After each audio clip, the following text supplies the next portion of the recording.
Assalamualaikum warahmatullahi wabarakatuh. Apa khabar murid-murid yang cikgu kasih sekalian? Cikgu doakan murid-murid berada dalam keadaan yang sihat, ceria bersama keluarga. Dah sedia dah nak belajar? Kalau dah sedia kita cakap apa? Ya, saya dah sedia.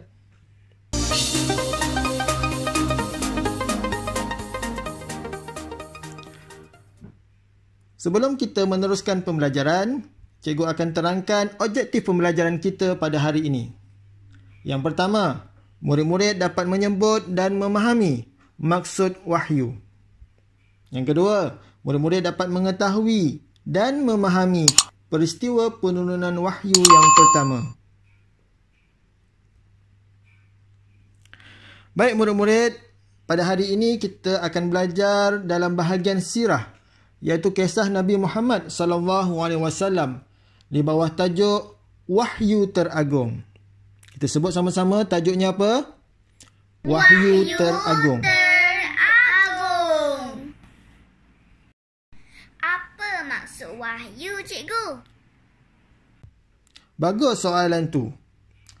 Wahyu ialah kalam Allah yang disampaikan kepada Nabi dan Rasul.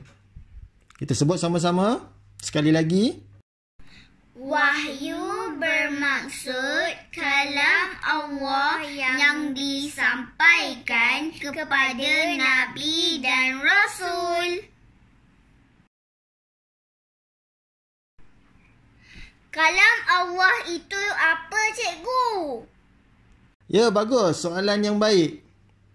Kalam Allah ialah kata-kata Allah. Kalam Allah ialah kata-kata Allah. Allah Ta'ala berkata-kata ke? Ya, itu sifat wajib bagi Allah. Semua yang terkandung dalam Al-Quran merupakan kata-kata Allah yang diturunkan kepada Nabi Muhammad SAW melalui malaikat Jibril. Dan Nabi Muhammad SAW menerima wahyu yang pertama di Gua Hira. Di Gua Hira. Baik murid-murid, mari kita lihat gambar ni. Murid-murid tahu gambar apa ni? Ini adalah gambar Jabal Nur. Gambar Jabal Nur. Di puncak Jabal Nur ini terdapat satu gua yang dipanggil Gua Hira. Gua Hira. Di sinilah berlakunya peristiwa penurunan wahyu yang pertama kepada Nabi Muhammad SAW. Nak dengar cerita tentang peristiwa penurunan wahyu yang pertama? Baik, sebelum tu, cikgu akan terangkan sedikit tentang Jabal Nur ni dan kenapa Nabi naik ke Jabal Nur. Jabal Nur terletak 3.2 km dari Mekah. Jabal Nur terletak 3.2 km dari Mekah. Keadaannya berbatu, berpasir dan kering. Keadaannya berbatu, berpasir dan kering. Ketinggiannya 640 meter. Ketinggiannya 640 meter. Dan di puncaknya ada satu gua, iaitu Gua Hira. Untuk pengetahuan murid-murid, Nabi Muhammad SAW sebelum menerima wahyu, baginda sering ke Gua Hira untuk beribadah. Kenapa ya Nabi suka ke Gua Hira? Nabi Muhammad SAW pergi ke Gua Hira ingin bersendiri. Nabi Muhammad SAW pada ketika itu tidak selesa. Nabi Muhammad tidak suka dengan keadaan orang musyrikin Mekah pada ketika itu. Untuk pengetahuan murid-murid, keadaan orang musyrikin Mekah pada ketika itu berada dalam keadaan jahiliah. Mereka menyembah berhala. Mereka suka bergaduh. Mereka minum arak. Jadi dengan sebab itulah Nabi mengasingkan dirinya pergi ke Gua Hira untuk beribadah ke sana. Baik, seterusnya cikgu akan terangkan perkara-perkara yang penting dalam penurunan wahyu yang pertama ini. Baik, mari kita perhatikan dan kita akan sebut sama-sama. Penurunan wahyu yang pertama. Bila ya? Tarikhnya 17 Ramadan. 17 Ramadan. Tempat Gua Hira. Gua Hira. Pada ketika itu Nabi berusia berapa tahun? 40 tahun. 40 tahun. Dan malaikat yang membawa wahyu itu siapa? Jibril alaihi salam. Baik, kita ulang sekali lagi. Tarikh 17 Ramadan. Tempat Gua Hira. Usia Nabi ketika itu 40 tahun. Malaikat yang membawa wahyu Jibril alaihi salam. Baik, seterusnya cikgu akan ceritakan semasa penurunan wahyu, bagaimana keadaannya.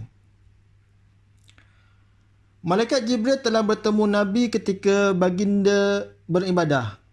Ketika Nabi sorang-sorang berada di Gua Hira, tiba-tiba datang Malaikat Jibril dengan menyuprai manusia.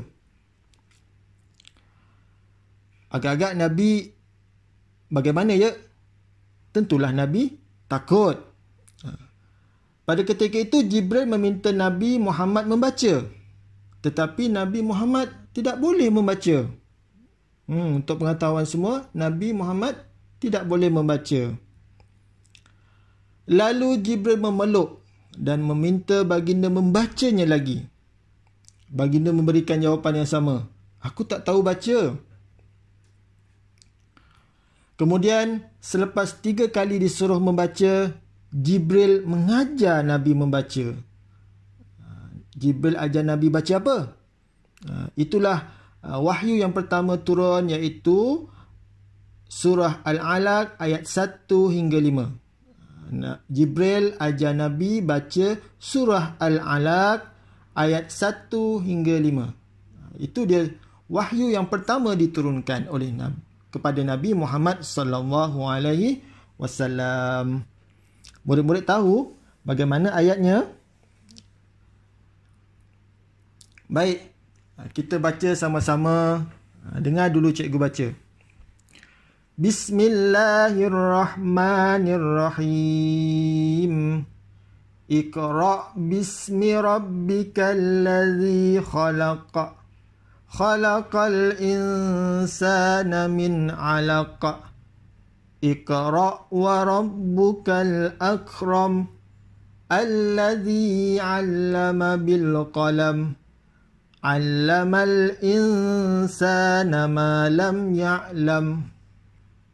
Boleh kita baca sekali lagi? Ikut sama-sama dengan cikgu. Bismillahirrahmanirrahim. Iqra' bismi rabbikal ladzi khalaq. Khalaqal insana min 'alaq. Iqra' wa rabbukal akram. Alladzi 'allama bil qalam. 'Allamal insana ma lam ya'lam. Baik, bagus. Ini dah dia wahyu yang pertama diturunkan kepada Nabi Muhammad sallallahu alaihi wasallam, iaitu daripada surah Al-Alaq ayat 1 hingga 5. Seterusnya cikgu akan ceritakan bagaimana keadaan Nabi Muhammad sallallahu alaihi wasallam selepas penurunan wahyu tersebut. Baginda Nabi Muhammad sallallahu alaihi wasallam terus pulang menemui isterinya. Siapa nama isterinya? Ya, Khadijah. Dalam keadaan yang takut. Dalam keadaan yang takut, Nabi Muhammad turun daripada Jabal Nur terus balik ke rumah. Setibanya di rumah, Khadijah melihat keadaan suaminya Muhammad dalam keadaan yang takut, maka Khadijah menyelimutkan dan menenangkan baginda. Setelah Nabi Muhammad SAW tenang, kemudian Khadijah membawa baginda bertemu sepupunya yang bernama Warakah bin Naufal, seorang pendeta Nasrani. Tersebut sekali lagi namanya Warakah bin Naufal, seorang pendeta Nasrani. Baik, apabila telah berjumpa dengan Warakah, apa kata Warakah? Menurut Warakah bin Naufal, baginda Nabi Muhammad SAW telah dilantik menjadi Rasul sebagaimana yang disebut dalam kitab terdahulu. Warakah bercakap dengan Khadijah, "Wahai Khadijah, kamu jangan bimbang, kamu jangan takut. Suamimu Muhammad ini telah dilantik oleh Allah Subhanahu Wa Taala menjadi Rasul, menjadi pemimpin umat Islam sebagaimana yang disebut dalam kitab terdahulu." Jadi murid-murid yang dikasihi sekalian, selepas daripada penurunan wahyu yang pertama ini, bermulalah tugas Nabi Muhammad sebagai Rasulullah SAW, sebagai pemimpin umat Islam.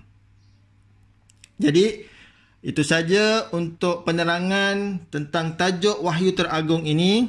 Cikgu harap murid-murid dapat faham tentang penurunan wahyu yang pertama dan murid-murid diharapkan dapat mengulang kaji pelajaran di rumah. Jadi yang akhirnya, jangan lupa 4S. Sayang Allah, sayang Rasulullah, sayang ibu ayah dan sayang semua makhluk. Sekian, terima kasih. Assalamualaikum warahmatullahi wabarakatuh.